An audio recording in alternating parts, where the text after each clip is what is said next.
Welcome to our Find and Fix Service Gaps webinar, where we are solving visibility, skill, service delivery gaps within your MSP. I am here with Gabe from Total Sem, and when I met with him, oh God, a couple months ago, I saw this product and I thought to myself, wow, where was this 10 years ago? So, Gabe, thank you for joining me on this webinar. I cannot wait to help this community. Brendan, it's a pleasure to be here. And Gozynta, I've been in the industry now for 1 year to your 13 years. So finding my way and finding my place, it's nice to have made a friend that has so much experience and so much goodwill from MSPs to help identify some of the technological gaps that may be able to be solved. But we both know, Brendan, that you can have all the technology in the world. You have to have managerial insight. You have to have process systems. And we know that you and Gozynta are at the leading edge of that work. So it should be pretty holistic, your and I's presentation today. Well, we're definitely on a mission to help running a MSP suck a little less, and this is absolutely at the top of the list for me. All right, so let's get started.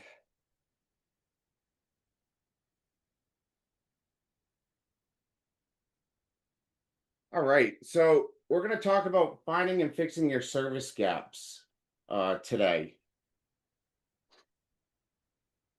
So a little bit about me. I have been in the industry of service delivery for about 13 years and leadership for about 17. I've led teams as large as 125 people and as teams as small as three. I'm IDLE 4 Foundation certified, Prince 2 Agile expert, and the documentations are here at Gozynta. Gabe. Hi, everybody. My name is Gabe Schrade. I am an athlete. I was a two-time college football captain in college, turned technologist. So I've been able to apply AI concepts in a variety of industries, from a financial lens, for trades, businesses, and in the last year for managed services providers. So I've got a couple of products for MSPs with patents pending in process. And that has led me to what we'll talk about today, which is the operational, automated quality control and quality assurance that it turns out other customer service industries like call centers, contact centers have already implemented, that the professional service automation ecosystem is just behind on because we've got these big players that are very slow moving, ConnectWise, Autotask, the big ones. So we're going to talk about why some of those gaps exist, what others have done to fill and close those gaps, automate some of these operations, and how you may be able to benefit now or in the future. So thanks again, Brendan, for having me on. Awesome, no worries. So, getting right into it, traditionally, we lack visibility with traditional KPIs and metrics. Oftentimes, while we can trust that our teams are communicating well with our clients, without looking at every ticket, it's absolutely impossible to know for sure. What does the technician's technical performance actually look like outside of those ticket notes in their conduct? Yes, we hold ourselves to a high regard. We expect our teams to hold themselves to a high regard too. But things happen where maybe a private note became public. True client satisfaction metrics are customer sat, which is the transactional. How did we do on that specific ticket? And MPS, which is relational. How are we doing as a whole to support your business? But what worries me are the people who don't respond to either. Those are the people that keep me up at night. What we also lack is the excess time spent researching solutions. We may have a complex fix, but we may lack the nodes that support the amount of time that went into that fix. And while we understand first time fix is important, what is the efficiency and the reopen rate of those tickets? So I got a poll. Who here is experiencing any of these blind spots?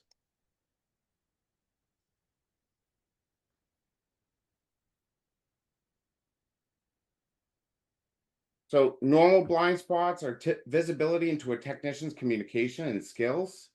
High employee churn can be an indicator of negative service delivery. High client churn, constant fires escalated to management, a lack of time review for each tickets individually. These are the common ones I see. So the polls are coming back in. Visibility into the technician's communication skills and professionalisms. You guys are in the right spot because we have a solution for you today, for sure. High employee churn is next up, which is always hard because in order to retain top talent, we have to question, did we hire them? And did we put the right person in the right place at the right time? We call that an RPT times 3. And high employee churn can actually cause high client churn.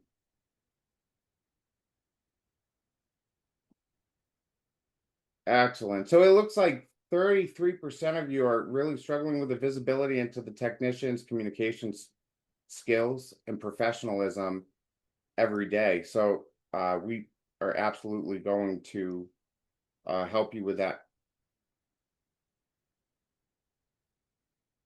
So let's talk about the true cost of what service gaps land us.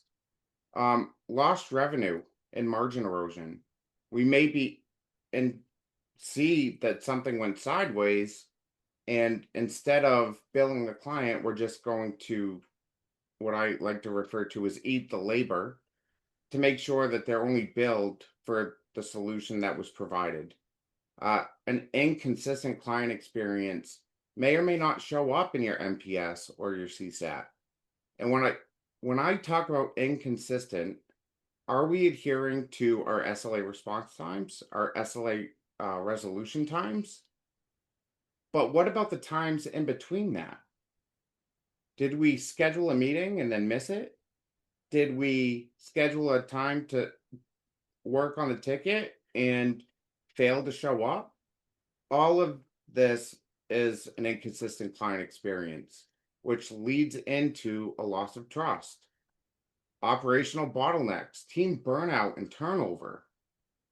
Ultimately, client compliance and risk exposure, and then the ultimate, which is client churn. So there are two main there are two main full stops when I am consulting with any kind of MSP. A finance issue, it is drop everything and fix the issue. And a service delivery issue, drop everything and figure out how to solve that service delivery issue.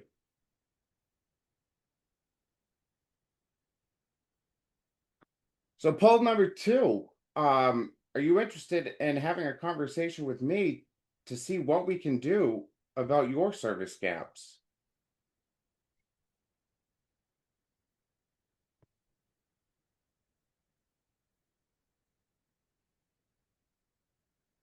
So while you're mulling that one over, Gabe, what kind of things do you see, especially as you're onboarding clients onto your platform, that are the biggest concerns? Well, there are two types of managed service providers that we work with, and I'll classify them as small to medium size. So anything that's less than 100 technicians, and then anything over 100 technicians. What we find is most MSPs want to grow. And to grow, you of course need your sales and marketing to work, but you have to have your service delivery working as well as it had when you were managing it in order to retain the clients that you have. You don't want to fill in new clients, but then lose the clients that you previously worked for out the back end. You won't go anywhere far like that. So, what the traditional, if you look outside of IT, what do other industries do? They put in metrics, they put in systems. And that's a combination, of course, of managerial leadership systems, but also you need a technology base. So what I hear is I don't know what my technicians are saying to my customers. I It, can't personally oversee every client relationship anymore. I don't know what I can ask for or where I have service gaps or what technicians are truly strong because as we know, the the spectrum of IT issues is so broad. it is, And especially in an MSP.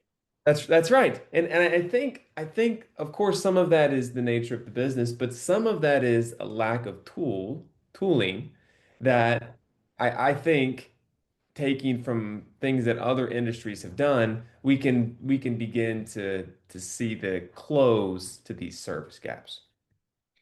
And no, I totally agree. When we get into business and we create our MSP, we are used to doing things our way. We're an operational level one. And then we get big enough where we go, you know what? I can't do it by myself anymore. I need to bring somebody else on. But as a leader, as a CEO, as the president, it's hard to let go. Sure. It's hard to trust but verify. And yes, we do recommend that you do a ticket review at the end of each week.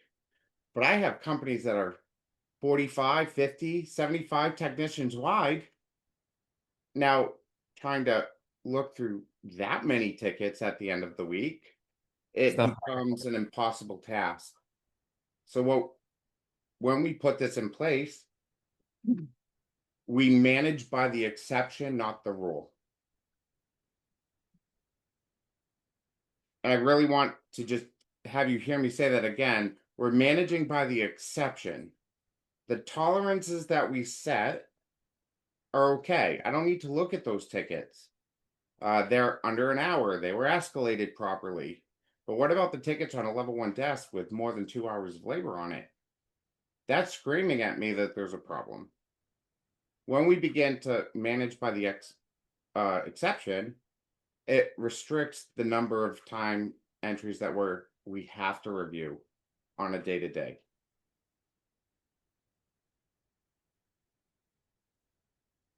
All right. So let's talk about common KPIs that we use to identify service gaps. Typically, I live and die by the dashboard that I have for my service delivery team. And on it, I have CSAT, NPS, my time to response in the last 7 days.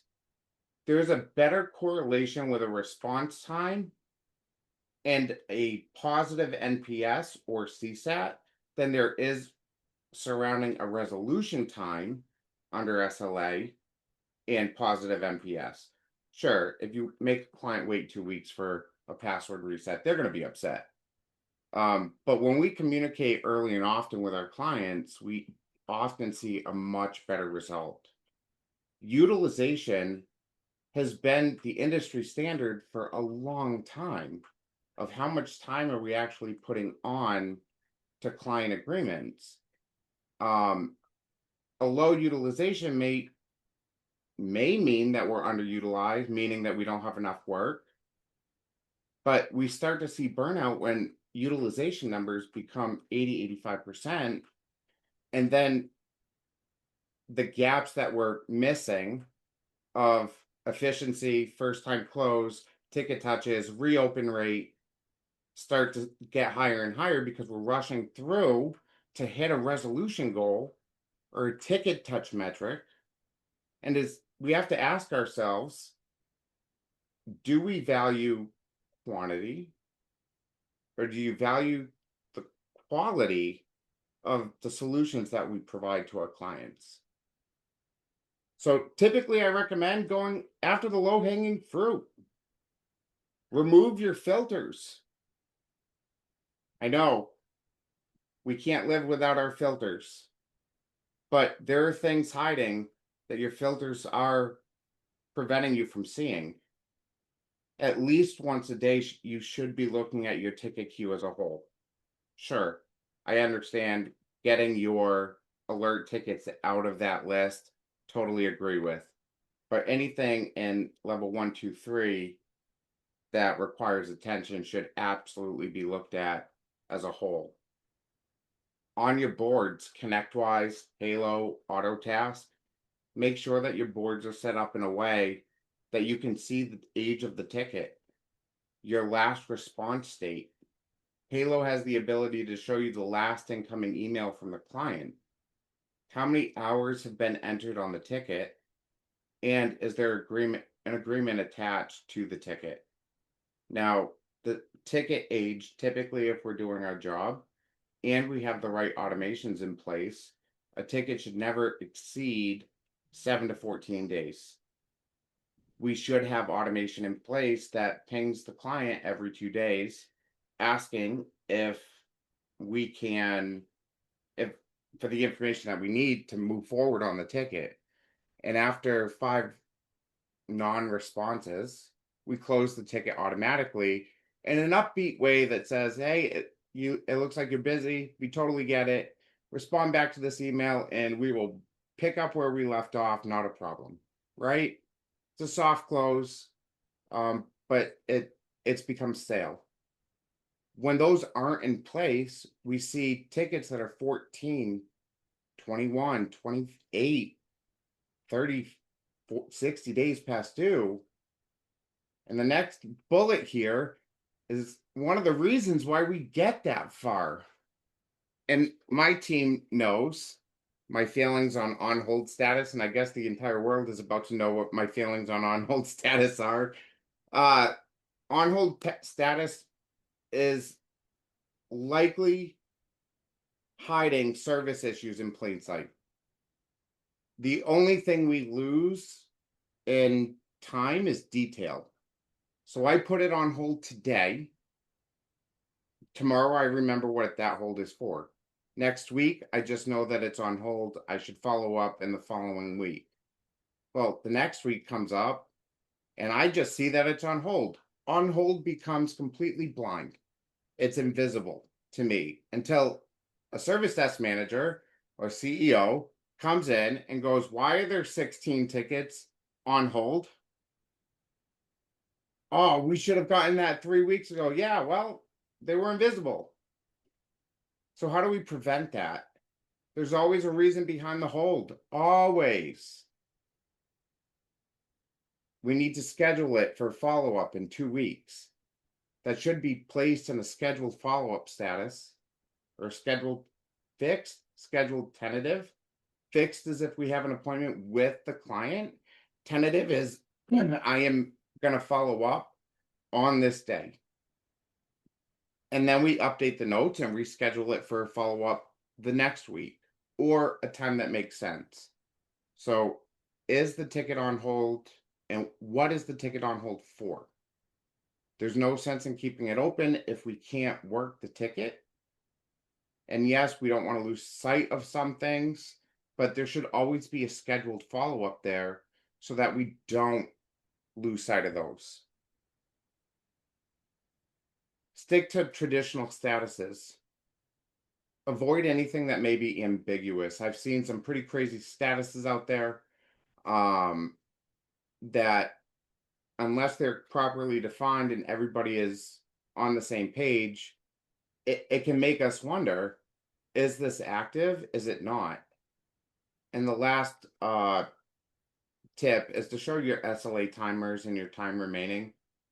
There's not very many times I notify for anything. Notifications for me if we're not using them strategically, then they become noise. And the things that we do want to notify on, such as a breached SLA response, get lost in a sea. So, Gabe, you have the solution to the rest of the pain points that we have. Tell us about them. Well, Brendan, it is a nice segue. I think what I've heard from you is here are things that the managerial decisions you have. You should not do these things. Here are things that you should do. Here's some best practices. What the technology I've built does is it provides you a tool. In the same way that you have a PSA tool to host all of the systems of record for your tickets, Sure. this tool will analyze every ticket at close to provide a single service performance score that reflects all of the detected service gaps for that particular issue. We mentioned, things like CSAT Yep. or SLA response time. Those are probably the two metrics that MSPs use most today, but CSAT is completed for less than 10% of completed tickets. It's crazy. It's crazy to see how low that number is. And yet, that is what service managers proxy the performance of an entire organization from. That's what sales and account managers proxy and sell to prospective clients. But Yep. is that truly reflective?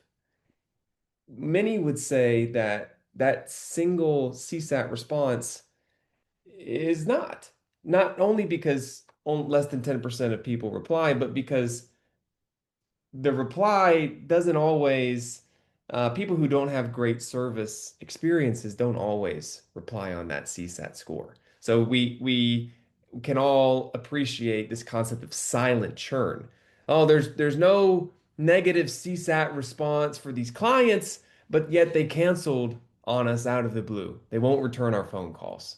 And And that's hard because the hardest client to lose is the one that you didn't see coming. that's right. You feel like you could have prevented it. Yep. You could have corrected course, but if you don't know, then you can't. So that's one example. The other example are on our SLA metrics. So the SLAs do a great job, time to first response, time to resolution, at saying what was done. Sure. Did we respond on time? Did we resolve on time? But it does not capture how we delivered that service. And Totally so agree with what you. coming from the outside in, what I saw is pretty incomplete metrics for scaling. And where I looked were to other customer service organizations that call centers, for example, contact centers, even something as close as corporate IT, which has a similar type of business delivery. And they seemed to have AI-powered analysis and scoring for their tickets at close. It doesn't make sense to score every single communication. But Sure. at close, because especially most tickets are closed within a day, you'd say the maximum, right, Brendan, 7 to 14 days. But really, as a service manager, as an executive, you are expecting that most things that come through get turned over pretty quick. Oh, sure. So if we can provide one number that represents service gaps that are detected, then what type of utility does that provide MSPs who need to see, but need to see from a distance, need to see from a glance, need to see from the C-suite? And And that's what this is all about. everybody needs to be able to have some level of visibility to get metrics and data behind your technician's performance. CSAT being at 10% completion rate, that means that 90% of your tickets are being Unaudited. unaudited. And NPS submissions, which we typically only send out once a quarter, once every 6 months, it's really hard to get a good NPS score. In 2023, yes, I know it was almost 3 years ago. That was the last benchmark. The average NPS for a MSP, ITSP was a 33 on a ranking scale of negative 100 to 100. Now, the rankings are brutal because zero, for those who don't know, a negative NPS is when somebody ranks you a 0 to 6. A passive is 7 or 8, and a promoter is 9 or 10. A promoter's worth positive 100. A detractor, 0 to 6, is worth negative 100, and your passives are worth 0.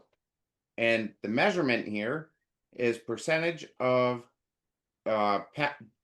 promoters minus your percentage of detractors, and that's what provides your NPS. So let's take a look. This is really the first reliable industry score for service performance. And I think there's a lot of science that's gone into once we see some of the screenshots here. But it should be a moment for the industry that makes a lot of sense. So just quickly before we move on, I know we're running out of time here. First is, every single ticket, 100% coverage at close, analysis of every interaction, ticket metadata, SLA performance, ticket notes to detect any and all service gaps. Second, a platform to manage and oversee the scores for all of these tickets. Third, we haven't discussed the technician workforce development applications here, which we can, if every ticket is scored, we can filter by technicians and provide never before possible technician performance reports, weekly basis, monthly basis, quarterly basis. Same thing for clients. Your quarterly business review now can be supplemented by real data to say, here's our average performance for you. Here were the issues that are probably on your mind, client, and here's the actions that we took to resolve them. So next quarter, please be expecting improvement in these areas. All of this, again, not rocket science in that we just invented how to get to the moon. It's we're applying these proven features to the MSP application. And again, big red letters here. This helps you manage by the exception. Whereas before, you might be able to be coached to say, don't don't review all of the password resets. But that might, you might also say, well, sometimes you need to review that if there's an intermediate or intermittent network outage. How can you, because there's hundreds of these issues, how can you keep all of them straight? Now there's a quantified number where if it's above a threshold, you know it's good. And if it's below a threshold, you know it needs your attention. What's really nice about this is that one number.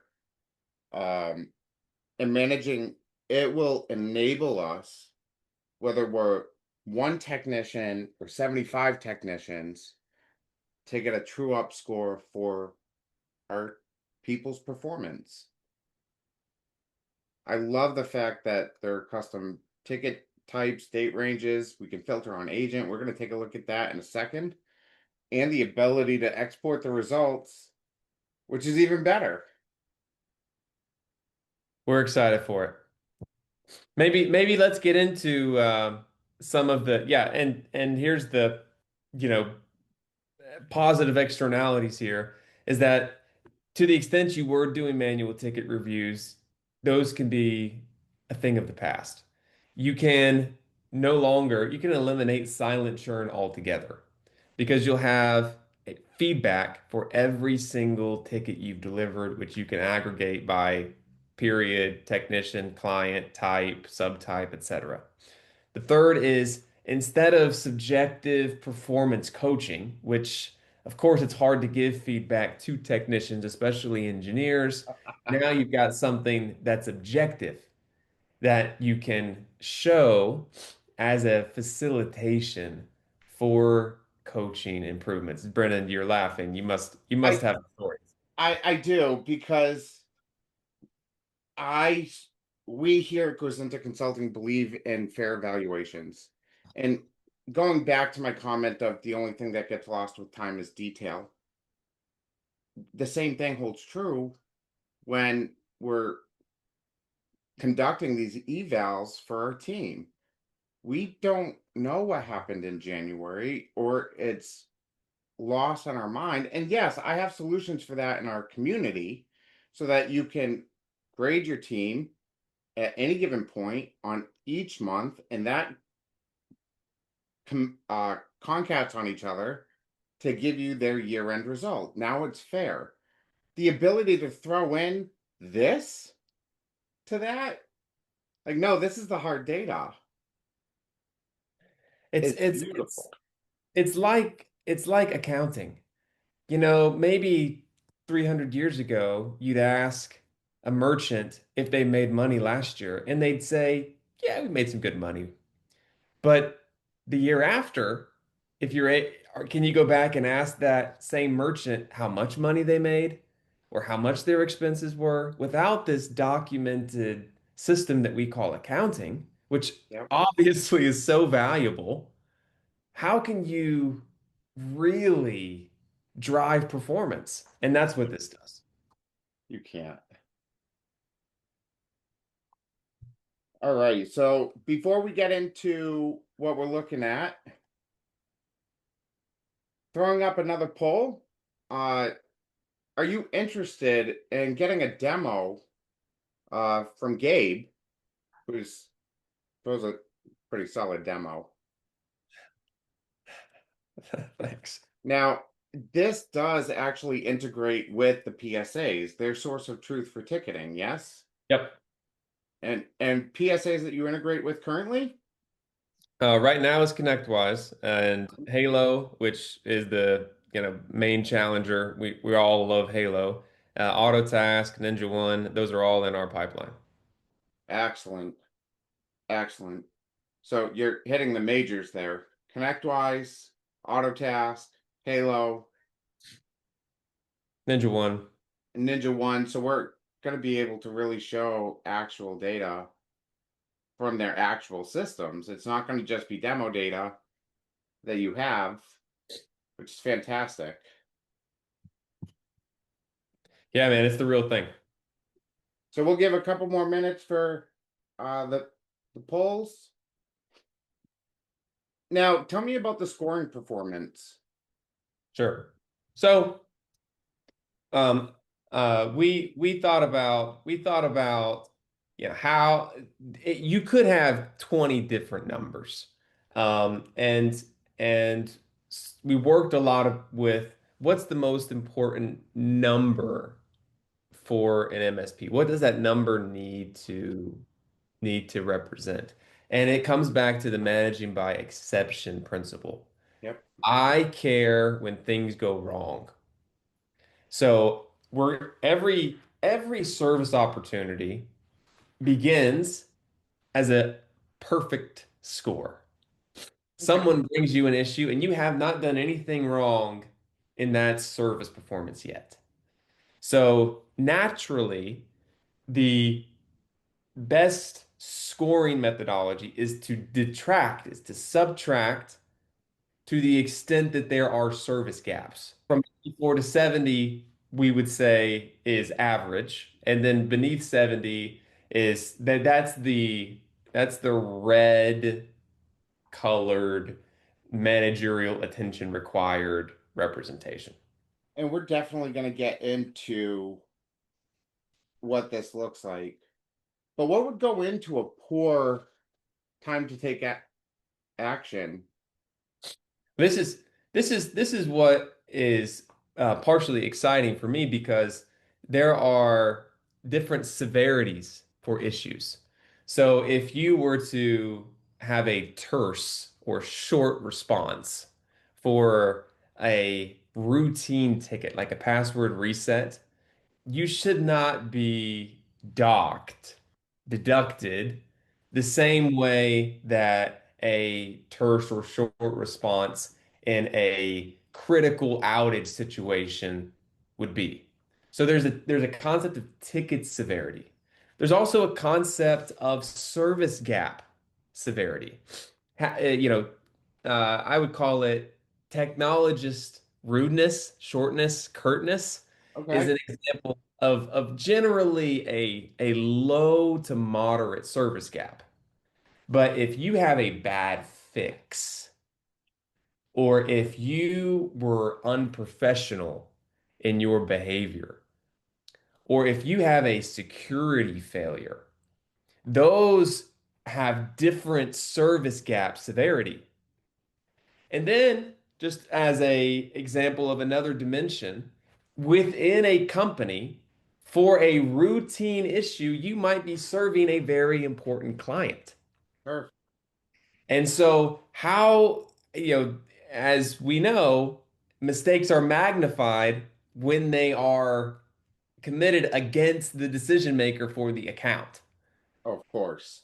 So as a service manager, you are doing all of these calculations in your head. It's a calculus. It's not exactly arithmetic, it's calculus. It's human intuition. And what AI brings us the ability to do is to process all of this ticket metadata, process every interaction in the ticket delivery process, and learn from different labels associated with your customers and customer contacts, and then be trained by hundreds of thousands of tickets to seemingly magically provide a score that makes sense to you as a service manager. And this is the dashboard that you've built. So this is an example of what you'd see, and this is a prototype. Our go live instance will be available January 1st. But you can see here, we're going to pull in every closed ticket immediately. When you close it in your PSA, you're going to see it here. We've got all the filtering options that we described. But what's different about this dashboard is this one service queue score. That quotient, that's your metric to now what? I know what issues I need to review. I've got a 70 issue, I've got a 55 issue, I've got an 80 issue. And so this provides to me something that is immediately informative for my service quality triage. I'm clicking into those tickets, I'm finding out what's going on with those, and I'm taking corrective action now. Of course, you can take this, you can filter it by client, you can filter it by technician, you can screenshot those filters, you can export those filters, and you can use them in the use cases we've described as a resource for workforce development, for client QBRs, internal management, decision making, etc. Let's take a look at what a negative Sure. super low score of 25 looks like. And that's partly what's nice here because service queue doesn't stop at a number. That number is a representation of service gaps. But a lot of times, those service gaps are what the conclusions you come to after digging through tons of PSA records. Got to go through the communication transcript, got to go through the different ticket notes, got to find out who the clients are. This summarizes the service gaps in the same standardized format. So you can see here, we have, and this is a ConnectWise summary here, company-wide OS upgrade caused a software issue. All right, so I'm looking at the row underneath. Okay, date closed, priority high. We have Okay, all of our ticket details in the second one. yep. And so this is like a high priority ticket, and it looks like we did something bad here. So going into the intelligence, I see the score is 25, which is very low. Bad fix. Okay. So Alex, what did Alex Rivera, who's a technician on this call? So Alex admitted that the Windows 11 rollout broke the legacy accounting app, leaving that team idle. So in the urgency times impact matrix, not good, right? Now, what I like is that, again, Service Queue is smart enough to be able to take the evidence there, so the timestamp, and quote back to us exactly where this service gap manifest. And so from this, I can see that Alex said we upgraded everyone's OS. Legacy app might not be fully compatible. To me, this is a totally unacceptable situation Just where kind of due diligence. you got exactly right. It's lazy. So, of course, I don't know Alex in this presentation, but many MSP service managers, execs, they know Alex. And if there's been mistakes like this in the past, which now you can quantifiably know, then this could be something that is really severe. Second, it detected a client sentiment decline. So Yvonne's note, which I'm looking for the evidence here, quoted back to us, this upgrade should have been coordinated with our needs in mind. Of course, I feel that way too as the executive. So Sure. this is this is one thing that if we're not looking at this, we might close the ticket, we might send out CSAT, we might not get a CSAT response back, and we might never know this happened. Oh, absolutely. But Um, go ahead. So another one, responsiveness. This is really hard. Brendan mentioned the first time to respond and the resolution response, but what about all of the responses in between? yep. And it's something, if you're going to try and computer program something like this to calculate the relative responsiveness between each message, that's not how computer programming works. Which, Now, in Halo, we can reset the SLA response time every time the client responds. It's not best practice because you're just moving the goalpost further and further back. But to have something that's going to look at all of the incoming versus the response time is something that we lack visibility to right now. it doesn't make sense for somebody to manually make sure it's happening every time. You just want to know when it didn't happen. Yep.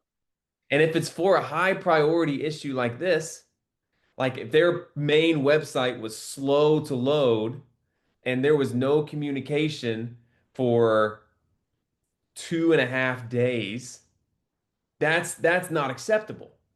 You may not know until after the fact or ever. I love the fact that it gives us the ability to close the QA status with a comment of when we addressed it. And that's something that I think closes the loop here. Let's say that you're a service manager, you've got tons of problems. Everybody knows that. And so you're firing off things on Slack and Teams and email and phone calls and text messages. But those assignments, they just go, it's one directional, and you have to follow up in so many different channels. Yep. This provides what I would consider a institutionalized discipline. So and we love these as MSPs, right? You got a ticket status, you got a ticket type, you got all of these single select options. Now, let's use that same discipline to process these QA actions so that we can make sure we're closing the loop on all of them. It also makes sure that we can log that we've discussed the issue, why it was a problem, retraining that was done to correct the behaviors, which then creates a paper trail for us to show the client, look, we're That's working. right. Like the client's never going to see the notes, right? We're never going to publicly reprimand our teams, Sure. but hey, we did take action on this, right? You got to have it written down. Communication gaps. This is for a new scheduling software that's causing issues. Looking at the intel here for communication, um, the technician looks like he dismissed the field requirements. Looking at the evidence, it might ha not have the exact custom field, but it covers most needs, so they pushed it anyway. Looks like, and the client wasn't happy about that for fairly understandable reasons. So uh, there's a lot of service that happens that's hard to put into a CSAT response, or it's hard to coach even.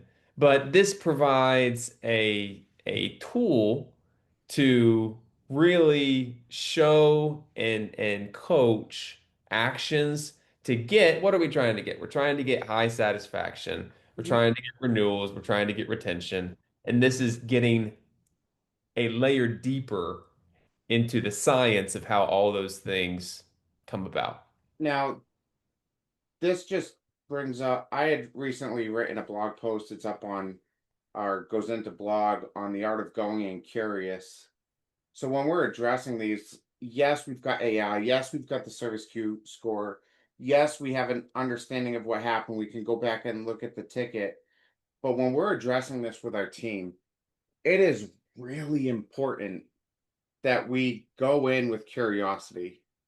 What happened? Tell me about the ticket.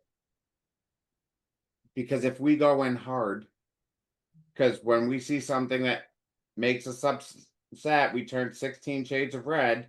Yep. That's probably not the best time to address that.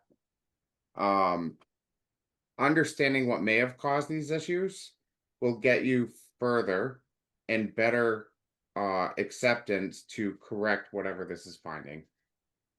Let's Yeah, take I a think look at a good one, shall we? let's do it.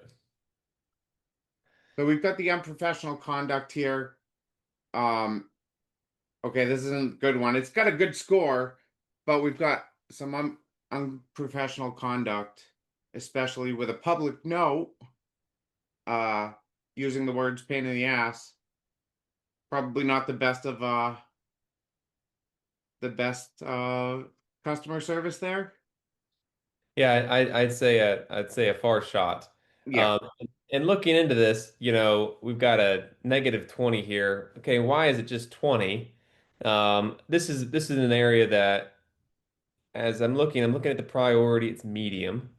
Okay, so it's not a high priority or critical priority ticket. I would assume the score would be much lower if it were for those tickets. But this is unacceptable, no matter what. So you want to get in there, understand what happened, and clearly, we've got to coach a simple mistake here. One, oversight on making the note public, but there should never be that language in any no, professional setting. no, not at all. And then So we have the perfect fix. yeah, pretty self-explanatory, and I think this, it gives us a benchmark to shoot for. Um, and and that's everybody needs a number. If you look at any management book ever, the success of many organizations scaling is to what extent can one number unify multiple different groups? You're right. And we still have to take this and look at it with the rest of our dashboards, the rest of our metrics, because a single number alone does not tell a whole story. And sometimes the dashboard that we're looking at doesn't tell the whole story either. Totally. But this can get you a whole, I wish I had this 10 years ago. All We're right. we're excited for it. So about us, our website's there. If you're interested in speaking with me, please send us an email at sales@gozynta.com. We have a QR code that's up on your screen that you can scan now. And Gabe, The best way to reach me is via email here. I'm on LinkedIn as well, Gabe Schrade, but this email here is the best way to reach me. We're going to be coming out with this MVP product here in the next, I guess, New Year's, January 1st. So would love feedback, collaboration. I can't express how welcoming the MSP community's been, and really, Brendan and goes into being a leader and welcoming me in. So again, Brendan, so appreciate anytime. you shaping a lot of the features in this product because you have, and then also just friendship for me and helping me understand a little more about the pain points that MSPs feel. Absolutely. And we're going to end up uh, with a Q&A. Does anybody have any questions? Let those start rolling in. Give it a couple minutes before we sign off. So yeah, when I saw this first, my immediate thought was, wow, I wish I had this visibility 10 years ago when I was managing. So Better late than never, right? And you know what? Just a little on the why this is late. The the There's two things. First is the there's integrations with professional service automation tools that other customer service scorings don't want to do. Um, the second is the format of the communication. Most customer service organizations communicate with calls and chat. yep, And MSPs, it's client portal and email. very much so. And those are 30% messier. adoption rate of a client portal, but the number one communication in business is email to this day. Yep. So having something that is, kind of second order communication is far enough away for those vendors not to come, and yet all the technology is readily available. Well, it looks like we don't have any questions. We went a little bit over, but I hope you guys learned a whole bunch about where to look for your service delivery issues, how Gabe can help you spot the blind spots that we already have. Gabe, thank you for coming on, and everybody else, thank you for attending. Uh, I will see you out there. Thank you. Thanks so much, Brendan. Bye, everybody.